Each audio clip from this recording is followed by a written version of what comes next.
Tashdile and welcome to Tibet This Week. This is Sakina Bhatt with another edition of Weekly News on Tibet, His Holiness the Dalai Lama and Central Tibetan Administration. Let's look at the headlines. His Holiness the Dalai Lama's conversation with Pico Iyer for Jaipur Literature Festival's Brave New World series. 5 new COVID cases of Tibetans in India last week. Lessons should be learnt from Tibet, says Sikyong Dr. Lobsang Singye. Tibet TV's take-off film grant to produce a film on the theme Thank You, His Holiness the Dalai Lama. US State Department releases annual report on religious freedom. Senate committee chair slams China. Evidence proves China of state-sponsored discrimination against Tibetans in Tibet. Lack of environmental concern by China led to flood in eastern Tibet, claims CTA's Tibet Policy Institute.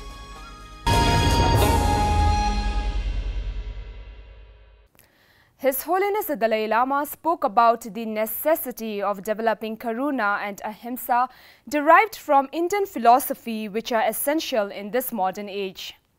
In an interview with author Pico Iyer for the Jaipur Literature Festival's Brave New World series on Wednesday this week, His Holiness reasserted his point about the principle of the oneness of humanity. Very close link about ahimsa is the Ubaya side, Karuna, wisdom side, the concept of Patita Samupad, technical the word, Shunyata. There is no independent self. So anger, jealousy, all these, you see, very much based on strong feeling of I, self. So the concept selflessness, you see, that reduce the very basis of destructive emotion. Similarly, His Holiness gave an hour-long interview to NDTV on Friday last week. His Holiness talks about coronavirus, mentioning that not only press, but we need collective compassion to fight the growing pandemic. Now, for example, some negative karma due to anger or due to violence, then try to increase compassion, forgiveness, and also, you see, practice as much as you can. That karma reduce the negative karma, because, you see, this karma is action of emotion. So negative emotions, some action or karma created by negative emotion, more positive emotion now increase or stronger than negative emotion. I mean, karma due to negative emotion, eventually, you see, no longer produce result. At the 11th COVID-19 briefing on Thursday last week, the CTA COVID-19 task force mentioned about the new cases reported in the Tibetan community in India. Around 750 Tibetans were tested for COVID-19 with the support of the Indian government through district-level health centers. The percentage of positive cases in the Tibetan community in India falls around 2.9% out of 750 tests.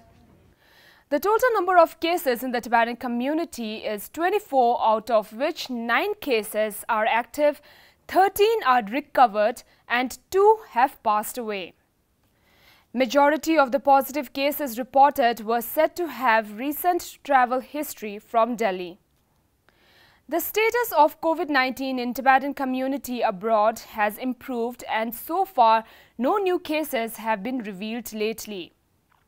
Responding to Tibet TV's question on the implications of this enormous attention to the views of the CTA from Indian media on the ongoing border dispute between India and China, CTA President said that India wants to know from the Tibetans who have already experienced with China.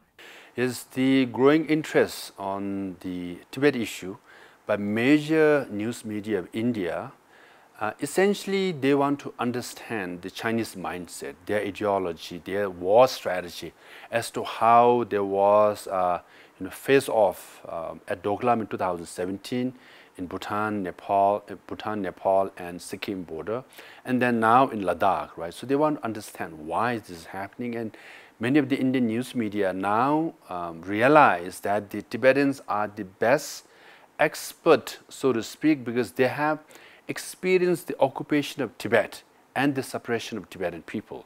So, we do the best we can to share our knowledge and our experience. And the fact is, since Tibet was occupied, since the border of Tibet and India became border of China with the occupation of Tibet and India, all these troubles and incursions and few wars have happened.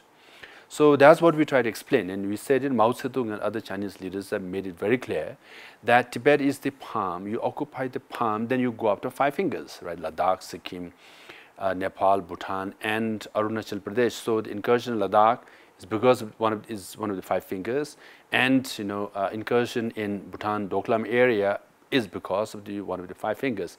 So this is the grand old strategy. That's what we're trying to explain, and also till you resolve the issue of Tibet, all these incursions and border skirmishes will continue to happen, because it's 3,488 kilometers long border, and it was border between Tibet and India. Now it has become between so-called border of China and India. So this is what we try to explain, and Indian people seem to realize the importance of Tibet, so which is a good thing. As the mainstream Indian media approached Dr. Lobsang Singye regarding his take on the escalating border tensions between India and China, Dr. Singye called on the Indian government to take up the issue of Tibet as one of its core issues, especially for geopolitical security and for historical cultural reasons. CTA Dr. Lobsang Singye has been giving series of interviews concerning the border incursions in India to the mainstream Indian news channels. Dr. Singye spoke about the situation at line of actual control and lessons to be learned from Tibet issue, the 6 decades-long struggle of Tibetans for peaceful reconciliation with the Chinese government. Si Kyong further mentioned LAC, where the recent violence involving deaths of 20 Indian soldiers took place, was once the most peaceful border shared between India and Tibet. Tibet TV, Department of Information and International Relations, Central Tibetan Administration, announces a take-off film grant of 2 lakh rupees to produce a film on the theme, "Thank You, His Holiness the Dalai Lama." Tibet TV's film grant is to encourage budding Tibetan filmmakers in the exile community to make short feature or documentary films for Tibet TV. Tibet TV initiates applications from interested filmmakers of Tibetan origin to be part of its film outsourcing project. For further details, log on to www.tibet.net. U.S. Senate Foreign Relations Committee Chairman Jim Risch has slammed the Chinese Communist Party for seeking to interfere in the succession of the next Dalai Lama, which he warned would undermine the religious freedoms of Buddhist practitioners around the world. The State Department's 2019 annual report on the international religious freedom, published on 10th June, features an exclusive 29-page review on the state of religious freedom in Tibet, noting China's continued restriction on the size of Buddhist monasteries and religious institutions. It mentioned about ongoing demolition of Larungghar and Yachenghar, the 2 largest Buddhist centers in Tibet, where Tibetan monks and nuns are barred from doing religious study and evicted from the center and forced to undergo political indoctrination in detention centers. The Alliance for International Religious Freedom, which consists of representatives from 30 countries, held a virtual meeting on the status of religious freedom inside Tibet on Thursday last week. The Tibetan speakers invited for the event spoke about the lack of religious freedom inside Tibet, highlighting the fact that the destruction of Buddhism is a loss not only to Tibetan Buddhists but also to humanity. The alliance is a network of like-minded countries fully committed to advancing freedom of religions and belief around the world. A recently published announcement for public recruitment of police auxiliary personnel issued in Lithang County reveals how China discriminates Tibetans when hiring them for jobs in Tibet. A Tibetan advocacy group said that Tibetans looking for jobs as auxiliary police officers in Tibet are barred from participating in separatist activities and having family members who have exited the country illegally.